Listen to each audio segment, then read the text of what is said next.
भारत और पाकिस्तान के बीच का तनाव अब सिर्फ शब्दों की जंग नहीं रहा, ये अब बदल चुका है एक असली युद्ध की शक्ल में।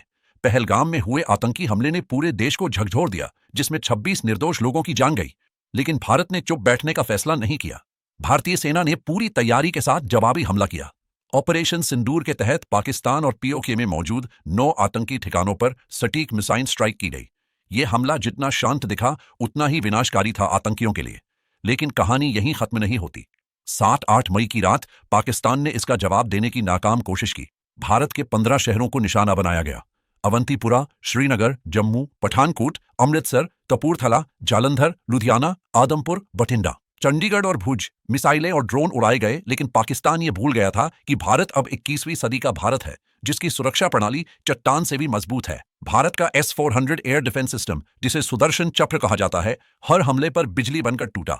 हर मिसाइल, हर ड्रोन को रास्ते में ही ढेर कर दिया गया। लेकिन क्या आप जानते हैं कि इस सुदर्शन चक्र नाम के पीछे एक पौराणिक शक्ति छिपी है? सुदर्शन चक्र सिर्फ एक तकनीकी हथियार नहीं है, ये उस दिव्य अस्त्र का नाम है जिसे भगवान श्री कृष्ण ने धारण किया था। पुराणों के अनुसार ये चक्र सारे दिव्य शस्त्रों में सबसे शक्तिशाली माना जाता है। तमिल भाषा में इसे चक्र तालवार कहा जाता है। थाईलैंड की शाही गद्दी चक्री वंश भी इसी नाम से जुड़ी है। शास्त्रों के अनुसार इसे त्रिदेवों के गुरु बृहस्पति ने भगवान विष्णु को भेंट किया था। कुछ मान्यताएं ये भी कहती है कि श्री कृष्ण को यह अस्त्र अग्निदेव ने खांडव वन दहन के बाद दिया। कहा जाता है भगवान श्री कृष्ण इसे अपनी छोटी उंगली पर धारण करते थे, जबकि भगवान विष्णु इसे तर्जनी पर। यह चक्र लक्ष्य को पहचानता था, निर्णय लेता था और शत्रु का विनाश कर वापस चलाने वाले के पास लौट आता था।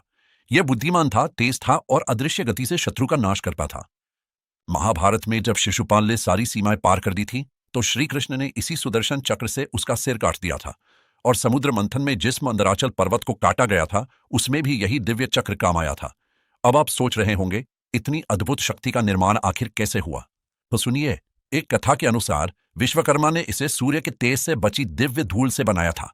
जब उनकी बेटी संज्ञा सूर्य के तेज से परेशान होकर पिता के पास लौटी, तो विश्वकर्मा ने सूर्य का तेज कम किया और उस कम किए गए तेज से 3 दिव्य वस्तुएं बनाई: भगवान शिव का त्रिशूल, पुष्पक विमान और सुदर्शन चक्र।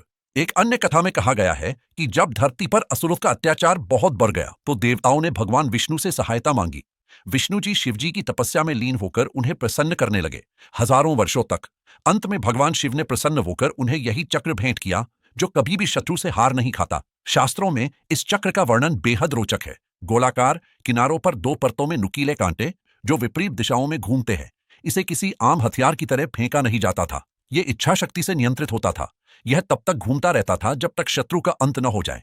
आज वही नाम सुदर्शन चक्र भारत के S-400 सिस्टम को दिया गया है।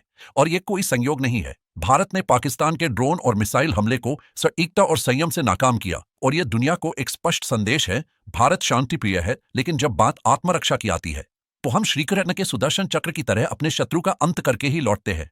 यह सिर्फ एक टेक्नोलॉजिकल सिस्टम नहीं, बल्कि एक पौराणिक चेतावनी है। छेड़ोगे तो छोड़ेंगे नहीं। जय श्री कृष्ण, जय हिंद।